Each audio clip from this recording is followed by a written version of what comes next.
भगवती तुलसी की कथा। एक बार देवराज इंद्र देवगुरु बृहस्पति के साथ भगवान शिव का दर्शन करने कैलाश गए। महादेव ने दोनों की परीक्षा लेनी चाहिए, इसलिए रूप बदलकर अवधूत बन गए। उनके शरीर पर कोई वस्त्र न था।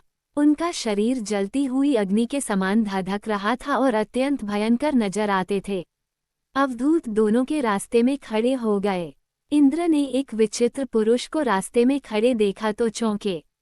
इंद्र को देवराज होने का गर्व घेरने लगा।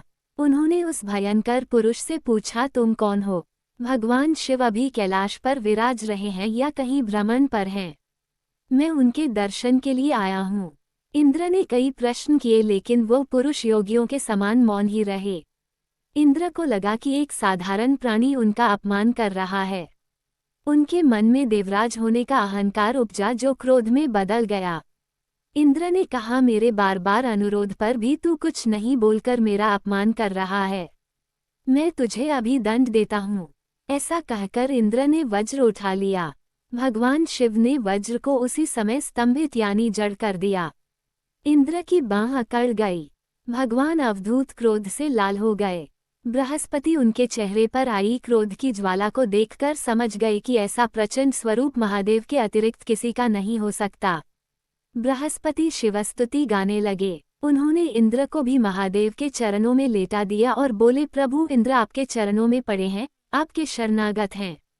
आपके ललाट से प्रकट अग्नि इन्हें जलाने को बढ़ रही है। हम शरणागतों की रक्षा करें। बृहस्पति ने विनती की, प्रभु भक्तों पर आपकी सदा कृपा बरसती है।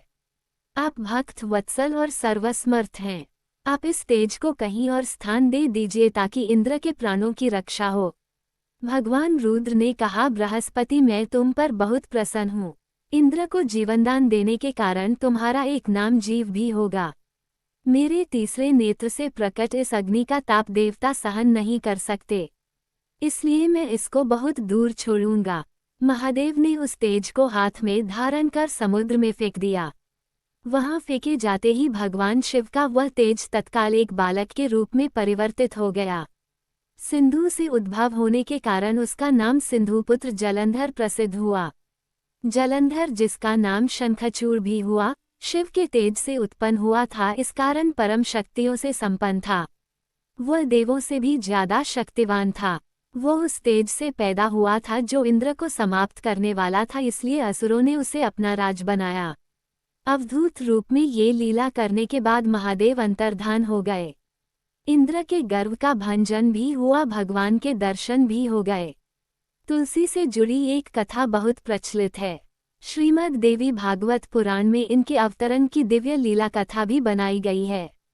एक बार शिव ने अपने तेज को समुद्र में फेंक दिया था। उससे एक महातेजस्वी बालक ने जन्म लिया। यह बालक आगे चलकर जलंधर के नाम से पराक्रमी दैत्य राजा बना। इसकी राजधानी का नाम जलंधर नगरी था। दैत्यराज कालनेमी की कन्या वृंदा का विवाह जलंधर से हुआ। जलंधर महाराक्षस था। अपनी सत्ता के मद में चूर उसने माता लक्ष्मी को पाने की कामना से युद्ध किया, परंतु समुद्र से ही उत्पन्न होने के कारण माता लक्ष्मी ने उसे अपने भाई के रूप में स्वीकार किया।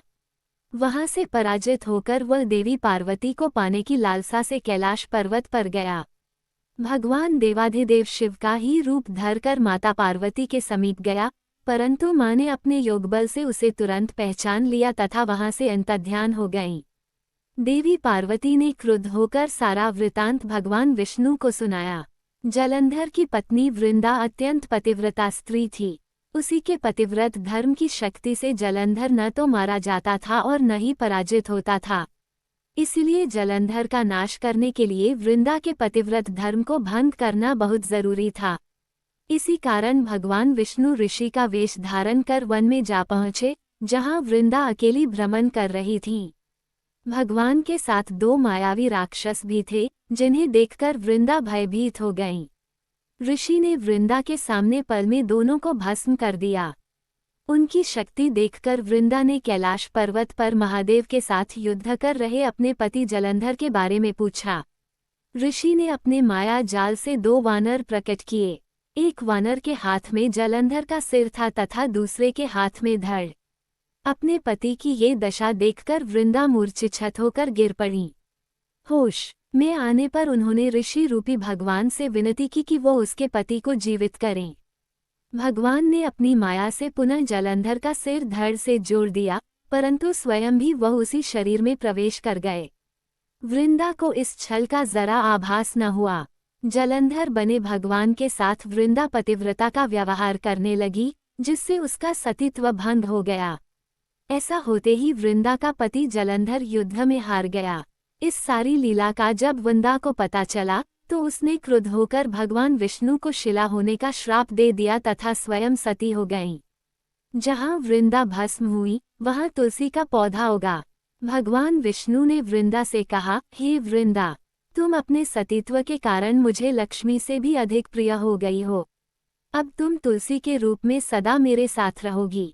जो मनुष्य भी मेरे शालिग्राम रूप के साथ तुलसी का विवाह करेगा उसे इस लोक और परलोक में विपुल यश प्राप्त होगा। जिस घर में तुलसी होती है वहाँ यम के दूत भी असमय नहीं जा सकते। गंगा व नर्मदा के जल में स्नान तथा तुलसी का पूजन बराबर माना जाता है।